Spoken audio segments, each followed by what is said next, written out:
शीला की आदतें ठीक नहीं थी। वो ना बोलने से पहले कुछ सोचती थी और ना ही कुछ करने में। उसकी इस आदत से सभी परेशान रहते। बहन, घर पर मेहमान आए हैं और शक्कर खत्म हो गई है। थोड़ी शक्कर दे दो, मैं बाजार जाऊंगी तो ले आऊंगी। अरे सुमन बहन, तुम तो माफ ही करो। जब देखो तुम्हारे घर में कुछ ना कुछ खत्म ही होता रहता है।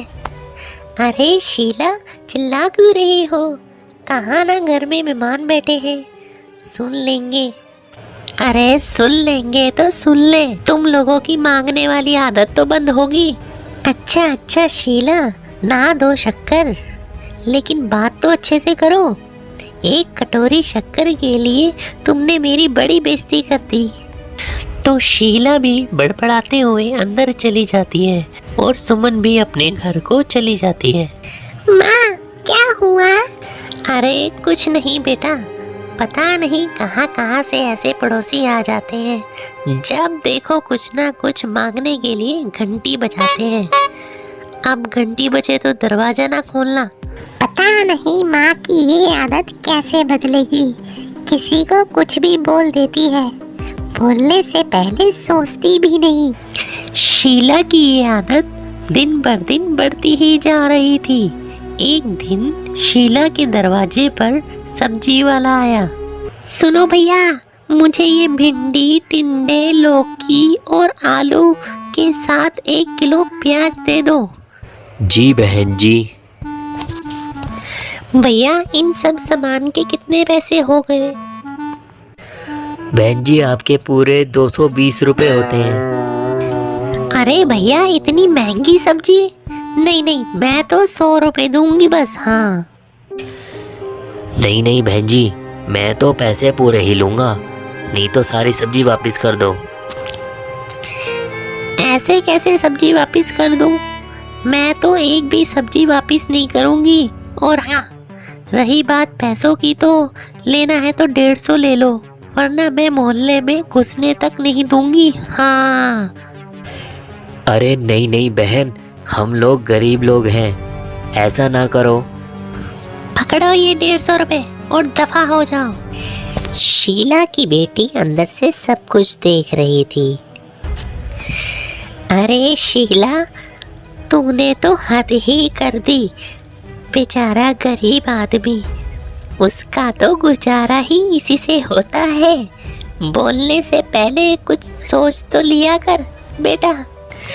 माँ, तुम तो चुप ही रहो, घर चलाना बच्चों का खेल नहीं। और वैसे भी इतनी महंगी सब्जी थोड़ी ना होती है। आपको तो सिर्फ खाने से मतलब है, लेकिन मुझे तो सब सोचना पड़ता है ना। शीला की सास ये बात सुनकर दुखी हो जाती है।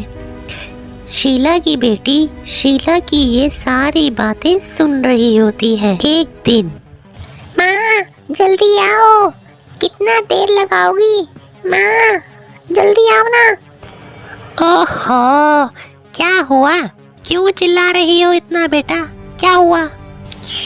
माँ ये देखिए, मेरे स्कूल की ड्रेस कितनी गंदी है, ये कौन धोएगा? लेकिन ये तो साफ है बेटा, मैंने अपने हाथों से खुद साफ किया है। माँ, ये ड्रेस इतनी गंदी है कि मैं इसे पहन नहीं सकती। चलो, मुझे बाजार से नहीं दिलाओ।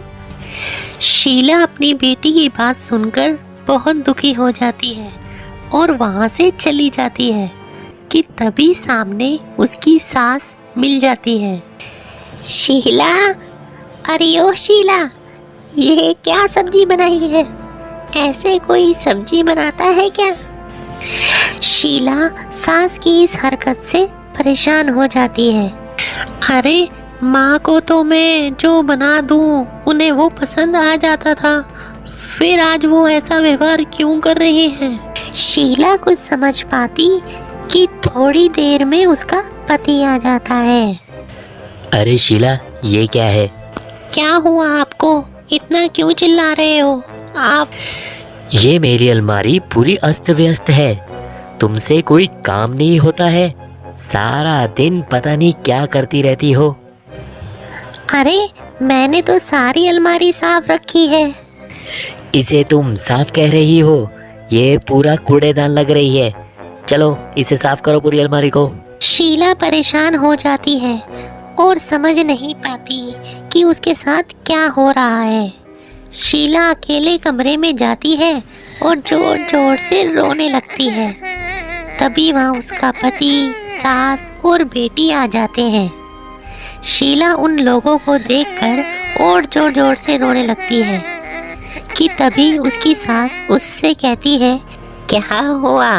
यहाँ बैठकर रोती रहोगी या फिर खाने को भी कुछ बनाओगी?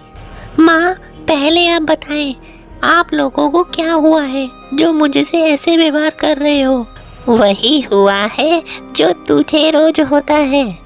माँ, एक सवाल का जवाब दो। आज घर वालों ने आपसे बुरा व्यवहार किया, आपको कितना बुरा लगा? मुझे बहुत बुरा लगा। मुझे अच्छा नहीं लगता कोई मुझसे इस तरह से बात करे। सही कहा शीला, जो चीज़ तुम्हें खुद के लिए अच्छी नहीं लगती वो तुम्हें दूसरों के साथ भी नहीं करनी चाहिए बेटा। हम तुम्हारे अपने हैं, फिर भी तुम्हें अपनों की बात का बुरा लगा ना। लेकिन सोचो, जिन बाहर के लोगों से तुम ऐसा व्यवहार करती हो उन्हें कैसे लगता होगा। हाँ माँ, आप सच कह रही हैं।